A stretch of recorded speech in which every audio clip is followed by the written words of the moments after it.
Nadia Fawles never imagined her quiet life as a Malaysian nurse would collide with the dangerous world of Rashid Al-Zaydan, a wealthy Dubai businessman whose charm hid a secret that would destroy everything she trusted and pull her into a nightmare of obsession, revenge, and a horrifying HIV plot she never saw coming. Nadia Fawles spent most of her nights walking through the quiet hallways of the private Kuala Lumpur hospital where she worked. The night shift was peaceful compared to the daytime chaos, and she preferred it that way.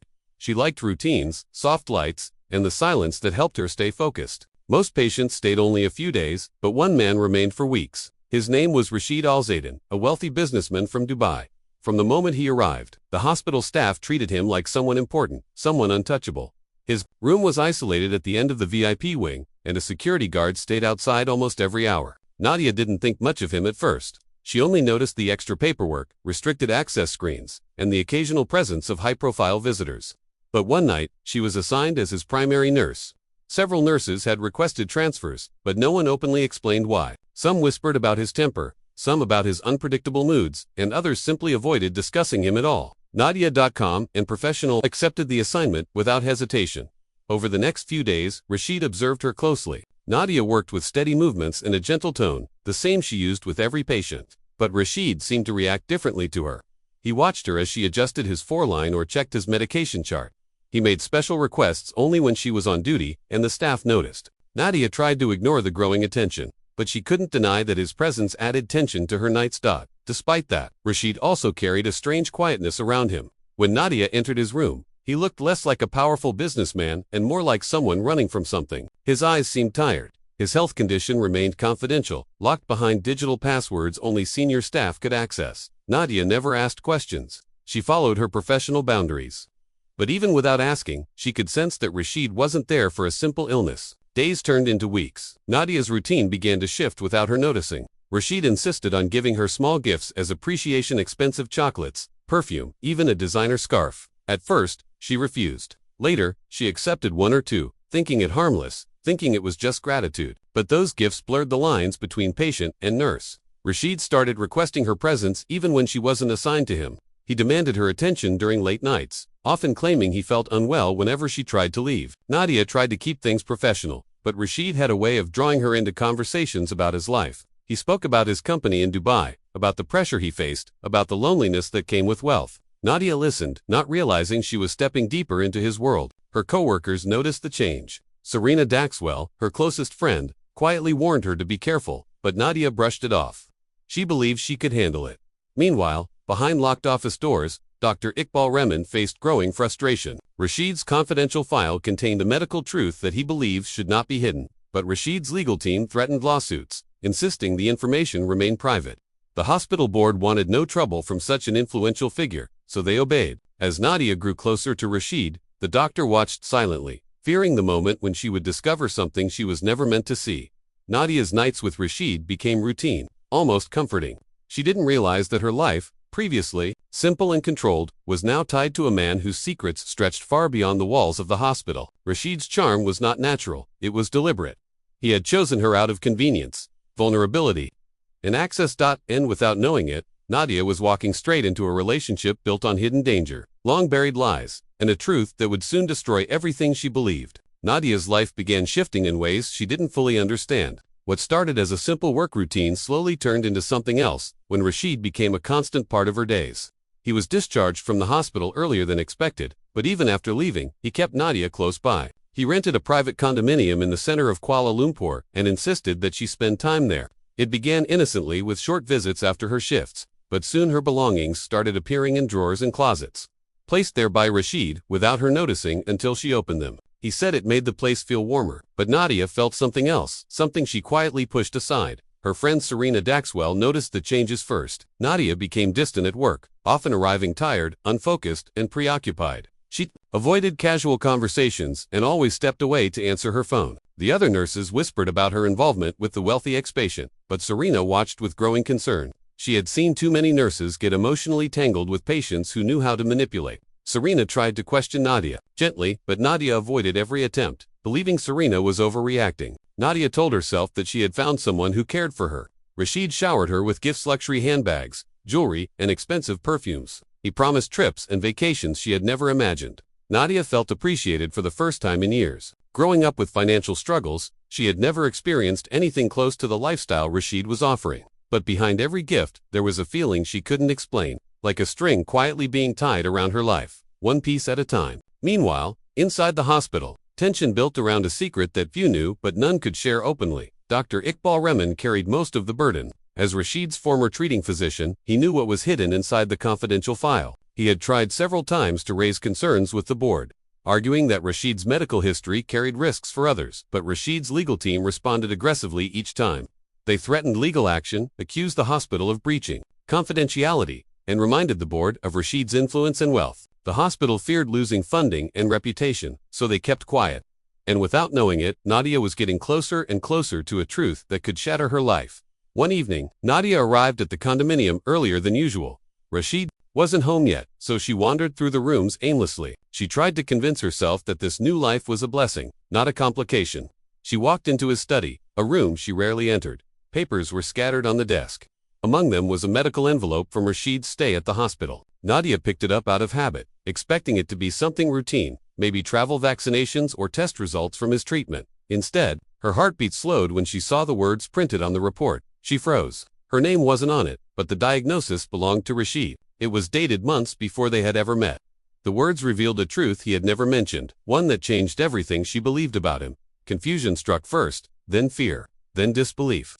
She felt a heaviness in her chest as she tried to make sense of the paper in her hand. Rashid had known about his condition long before she became part of his life. He had chosen not to tell her. He had chosen to keep her close, to build a relationship, to bring her into his home, while hiding something that could affect her life forever. Nadia sat down, trying to breathe normally, but the world around her blurred. The expensive gifts, the sudden affection, the insistence that she move closer to Hamid, all shifted into a darker place.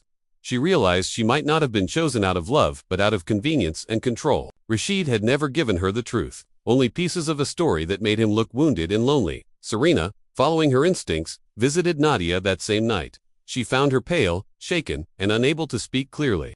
The report lay beside her like a weapon that had just struck her life in the deepest place. Serena understood immediately. She knew what Rashid had been hiding, and she knew Nadia's world had just been forced into a nightmare.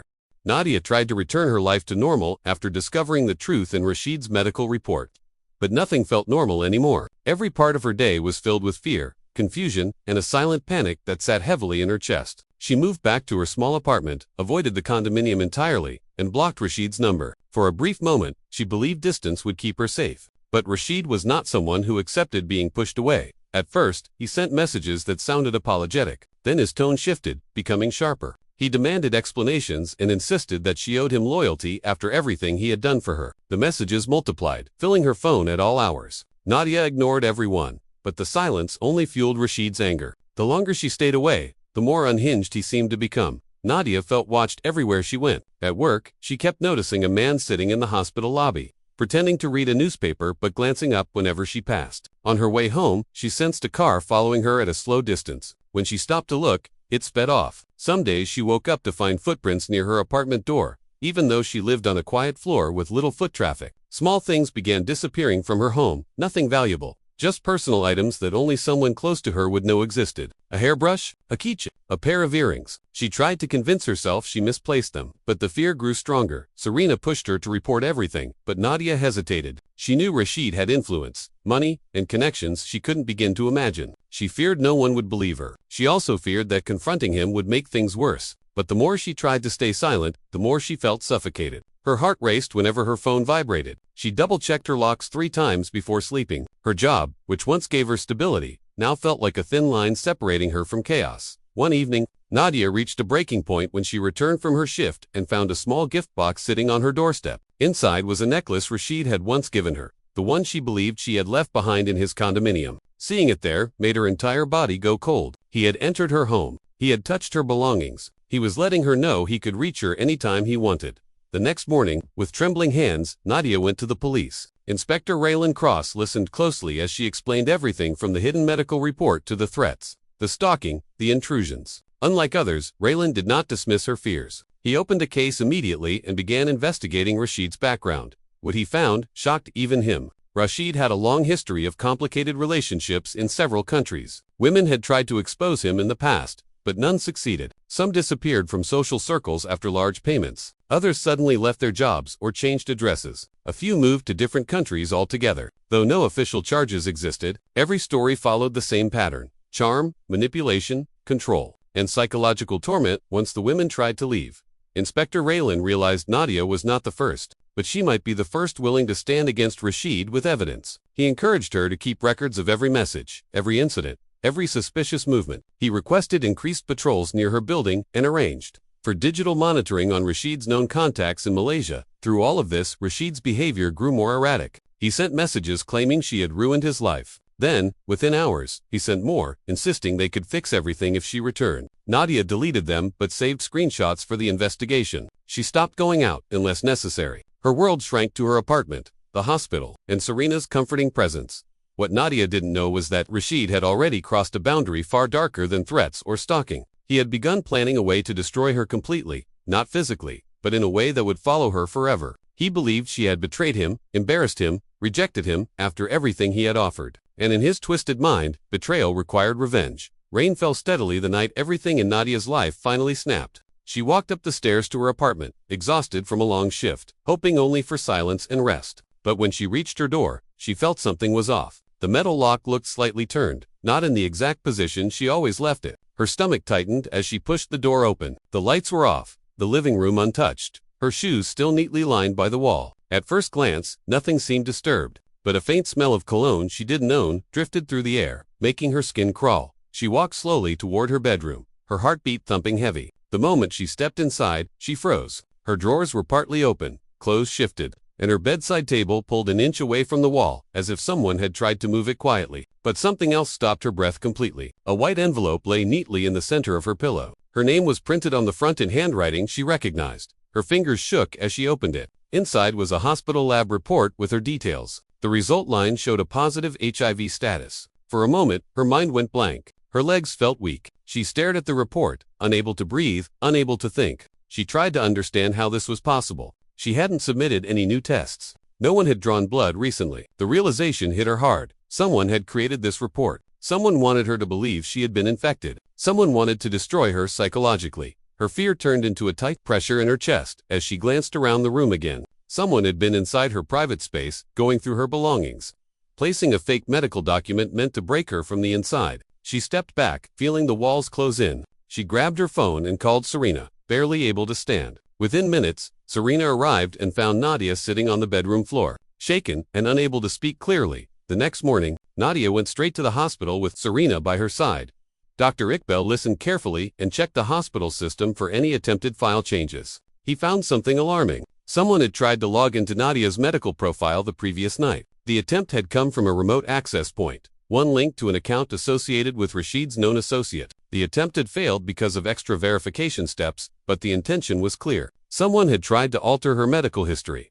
Inspector Raylan was alerted immediately. He arrived at the hospital and took the forged report from Nadia. He recognized the tactic instantly. It wasn't meant to cause physical harm. It was meant to create panic, guilt, and emotional collapse. It was the kind of psychological revenge someone with power and denial would execute when they felt rejected.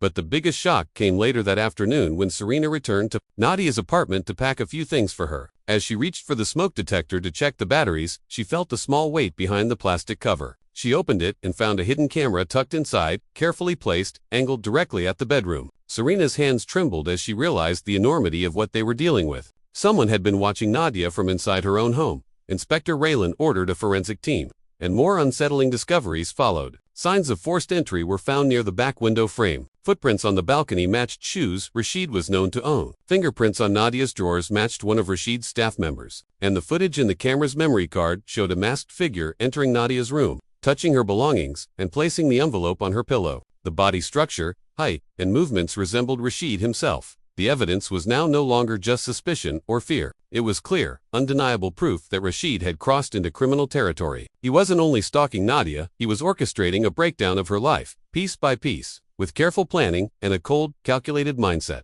Inspector Raylan knew it was time to move. Rashid had escalated beyond control, and if not stopped now, his next step could be irreversible.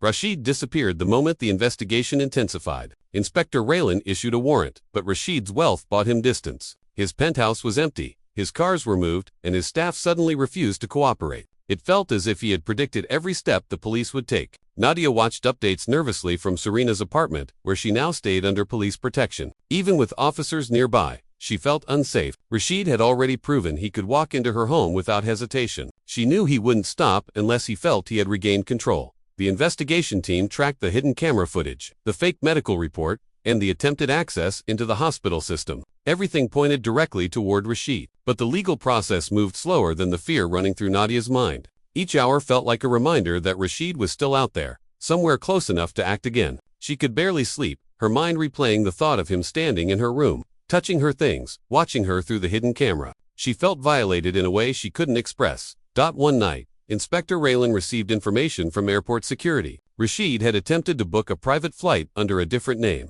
heading toward Dubai. But one document mismatch exposed the attempt, forcing him to flee the airport before security could reach him. This failure made Rashid more unpredictable. His messages to Nadia restarted long, emotional rants sent from unknown numbers. Some sounded desperate, others filled with anger. He insisted she return to him. He accused her of ruining his life. He claimed he was suffering because of her. Raylan advised Nadia not to respond. Each message was saved as evidence. Psychological experts warned that Rashid was in a state of instability, capable of extreme decisions if cornered. That made protecting Nadia even more urgent.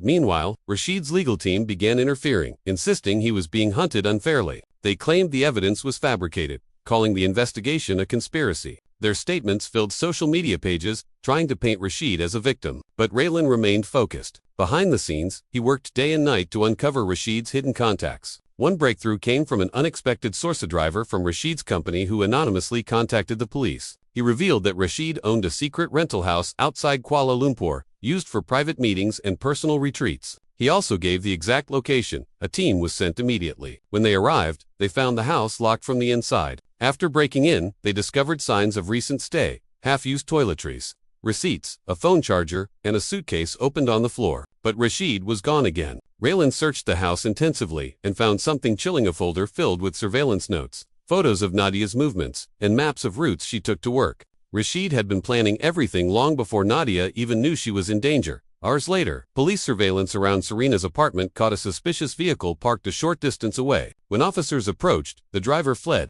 After a short chase, the man was detained. Inside the vehicle were multiple phones, several recording devices, and a handwritten note detailing Nadia's recent schedule. Under pressure, the man admitted Rashid had paid him to monitor Nadia. He also revealed Rashid's next move. He planned to confront her directly before leaving the country. That confession triggered an emergency operation. Officers surrounded the apartment building and searched every nearby property. As dawn approached, they found Rashid hiding in a stairwell 2 floors below Serena's unit. He carried no bags, no passport, nothing except a phone and a small briefcase. Inside the briefcase was another forged medical report, along with photos of Nadia taken without her knowledge. Rashid was finally arrested without a struggle. He looked calm, almost relieved, as if the chase had been a game he believed he could win. But the evidence against him was overwhelming. Charges were filed for stalking, breaking and entering, illegal surveillance, harassment, and attempted medical fraud. In the months that followed, Nadia slowly rebuilt her life. She moved to a new place, changed her routines, and received counseling to recover from the trauma. Serena stayed by her side through every step.